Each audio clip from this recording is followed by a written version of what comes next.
Hello there. Hi, so I'm Santi at Soul Growth Wellness, and today we're going to be talking about self acceptance, again, my particular journey of it, and also we're going to be talking about self love. Again, self love, to always kind of give a definition, a basic idea to think of is that self love is being good to you, accepting yourself, embracing yourself. Um, it's being all of the things that love are or is being able to sacrifice from time to time to get to another level in your life, being able to give yourself the things that you need, to set the goals that you want, to be who you want to be, and to do it as confidently as possible, as fearlessly as possible. Now, of course, that may sound like, like, ooh, that's really big. But the idea behind self love, like when it's really, really deep and abiding, and you can feel it and it exists inside you and you operate under it, is that you're in a place of being able to be perfectly fine with you, with you. You're okay. If you're around a lot of people, you're fine. If you're by yourself, you're fine. And that's kind of just a little bit of the ideas, at least that I have in concerning self love. And a lot of people have a lot of other different ideas, and that's really important because we all want to have different perspectives about such deep concepts. But the reason, of course, I'm talking about self love in reference to self acceptance is because the journey that I've been on so far, where I was focusing on self acceptance because several months ago I kind of recognized how much self loathing I was still dealing with, a lack of self acceptance. Was kind of really starting to affect my relationship with me. I was being overly critical and overthinking a lot of the time, thinking to myself, I'm not doing this right, I'm not doing that right. I feel lost and I can feel confused. And basically, in a nutshell, it just obviously felt very bad.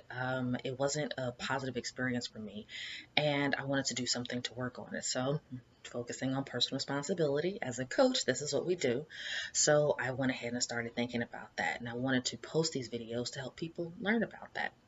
So in reference to self-love and kind of defining what it is and where I've been with it so far is that I have a lot of difficulty with self-love, like I think a lot of people do. And I think specifically as women, I think we have a tendency to be very critical of ourselves because there's so many heightened expectations about who we need to be, either as friends or mothers or daughters or wives, and any of these roles, because these are just roles, they're titles, they're not who you are.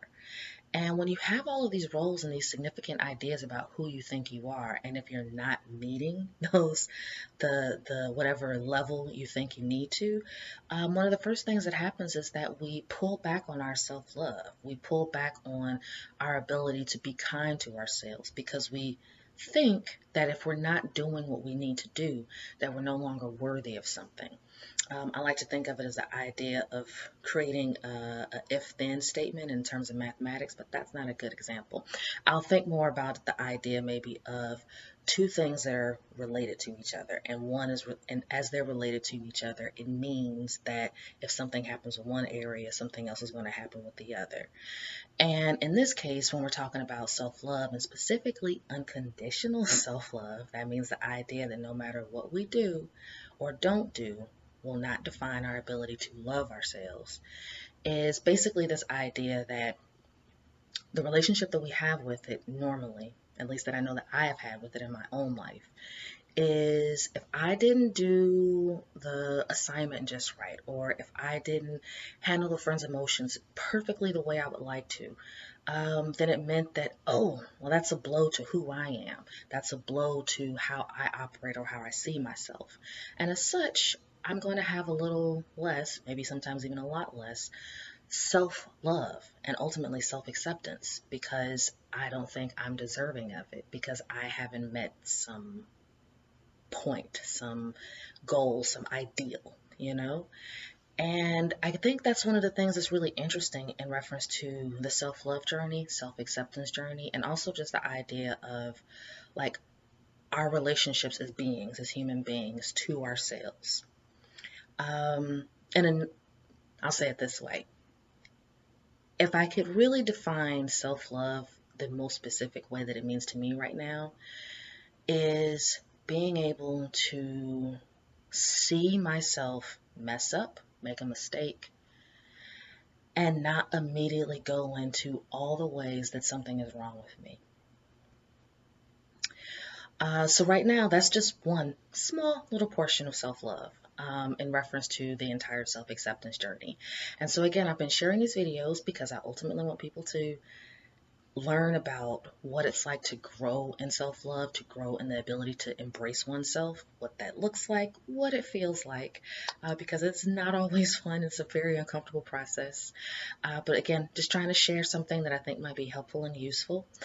So again, if you like this video, you can go ahead and subscribe, and I will see you again on the other side. Take care and much love and positive vibes your way.